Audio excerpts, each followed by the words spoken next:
Do you all do horror movies? I don't really do much in the way of horror movies. We talked about this a few months ago after I watched Midnight Mass on Netflix, which I thought was really, really good. And then I was like, I'm going to go watch some more stuff that guy directed. Maybe I could watch a horror movie and find value in it. Nope. I went and watched a couple more and I didn't even make it past the first scene. It's just not for me. It's too much. I'm weak. Then I'm absolutely unashamed to admit that weakness in front of you. But one of the things that I know from my limited amount of horror and suspense watching is that every now and then we'll be cruising through a scene and I'm like, oh, I know what you're doing with the music. I know what you're doing with the pacing and the camera angles. I get it. Okay, I'm going to watch this through my fingers. I cannot tell you exactly when the jump scare is going to happen, but I can tell you all the things that lead right up to the jump scare. And then I guess only the director knows exactly when the thing's going to pop out and there's going to be the moment, or it's going to be it's just a cat at first, but then it's a monster right after that. Surprise.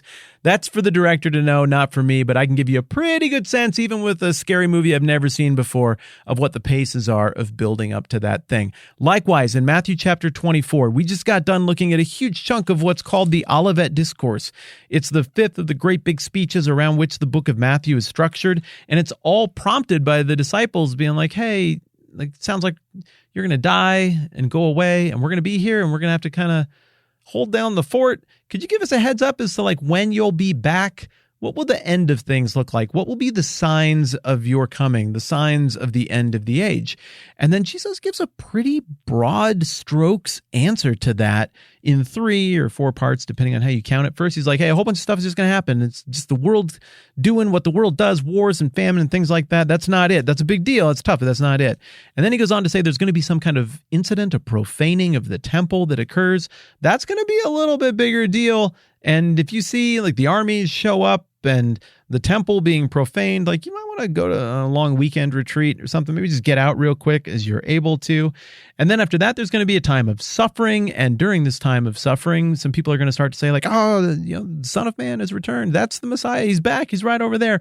But Jesus is like, don't fall for it. That's just all candy vans. Don't get into that candy van. Because finally, when all of those things have happened, then the Son of Man will return, and it'll be on the clouds, and it'll be unmissable, and there'll be angels and stuff, and the elect from the 4 corners will be picked up. And then he sums the whole speech up by saying, in the same way, when it gets to be sort of springtime, you go out and you look at plants you're familiar with, and they start to green up a little bit. You're like, oh, dang, I couldn't tell you the exact day, but we're getting real close to spring. It's right at the door. It's right around the corner. So you will be able to see all of these signs, and as you do, and he seems to indicate that they'll see them while they're alive, as you do, you will know that this next thing is right around the corner. Everything's ready. It could happen anytime. And then, and this is a really long likewise, but it's going to connect, I promise, we get to verse 36 of Matthew 24, where Jesus says, no one knows about that day or hour, not even the angels in heaven, nor the Son, but only the Father. And yesterday we were like, whoa, how can you not know? You're Jesus, you know, all the stuff. And what we discovered from thinking back over all the things that we saw so far in Matthew, usual suspect style, and then flipping forward to Philippians 2, was like, oh, dang, there was some kind of limitation that he voluntarily accepted. He voluntarily submitted to death because he's in very nature God. He doesn't have to die at all. He signed up for that. He's willing to do it. He's appealing to the Father for help. So he's voluntarily put himself in a subservient position and submitted to the authority of his Father. And he's asking his Father for help and for provision. So all of that stuff is there. And I guess how can he not know? Well, he can not know because he chose to not know. But there's another question that comes up right there. And the question is, wait a dang minute. If you don't know the exact day or the hour, then what was all that stuff about fig trees and profaning of the temple and flee to the hills and the Son of Man coming on the clouds and angels and the elect and famines and wars and rumors of wars? How could you give us that kind of broad strokes timeline if you don't actually know the day or the hour? And here's where the likewise pays off all the way back to the thing I was doing at the beginning with the horror movie thing.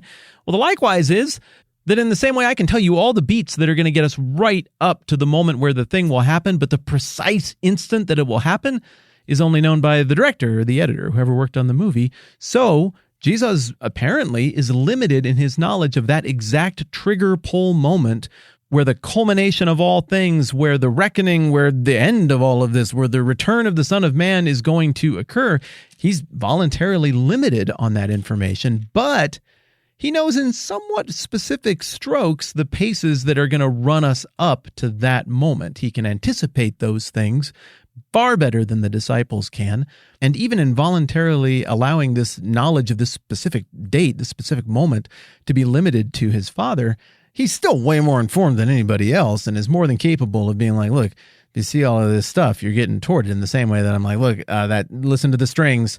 They're dissonant and shrill. Look at the way the camera's going around that corner. It's coming, it's coming, it's coming.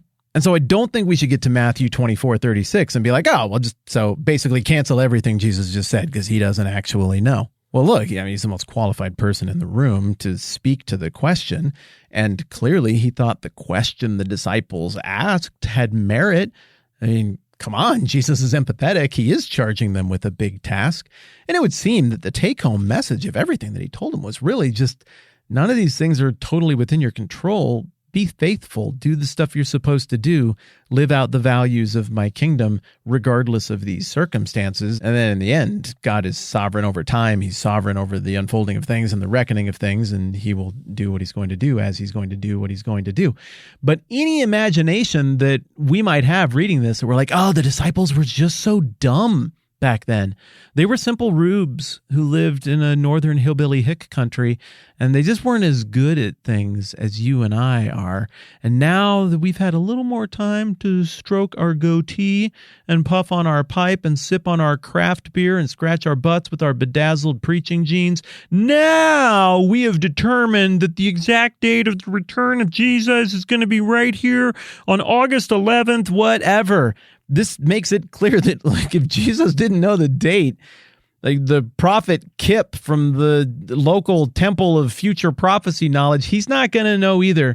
This is reserved for the Father, and that's part of the design. It is then, I wouldn't say a concession necessarily, but a grand gesture of grace and empathy for Jesus to even spell it out in the broad strokes that he's spelling it out here for them. Further, I find this passage to be so relieving. I don't need to know. I can let go, because this has been the most difficult thing for us to pin down in our whole journey through Matthew, right? Isn't it? Surely some of you have listened to this and you're like, hey, wait a dang minute. I've liked a lot of what's gone on here, but I have some pretty strongly formed, deeply held, well-informed opinions about how the end of things is going to work out based on the Bible, and I think you're showing a little preference toward this read. And then others of you have shot me notes and you're like, hey, I think you're showing preference to that read. And the reality is I'm not trying to show preference to any read. I'm not even sure what the name of the position that I think the text is saying actually is in terms of how the end times work. To me, it comes off as being not particularly supportive of one singular, neat, tidy, little systemizable description of how everything plays out in the end. I could see how a few different reads on this could actually be very compatible with Matthew 24 and the surrounding passages. And that, my friends, could cause a lot of stress and anguish, as we're like, well, I want to know what the Bible says. I want to get it right. Why would I want to get the Bible wrong? I mean, we've tried so hard to get all the other things right, and it seemed like we can nail it down. We could look at history books and external stuff and look at the other Gospels and see what he said there and kind of figure it out. But here, I don't know. It's challenging. Well, guess what? Jesus doesn't even know the exact day that it's going to happen. The whole point is that though it's an understandable question, this is kind of the wrong question. For the person who follows Christ, the kingdom citizen, faithfulness is the call for the long haul. So far, every Christian who's died has died without this thing being fully realized. So, for every dead Christian ever so far, the call has been be born, live out your life, and die in faithfulness to the values of the kingdom and to the king. And just know, like, these things are going to shake out. It's going to happen. Heaven and earth will pass away, but Jesus' words will never pass away. So cool. I care about what this says. I want to think about it. I think we get the gist, but also I feel like the pressure is a little bit off of us.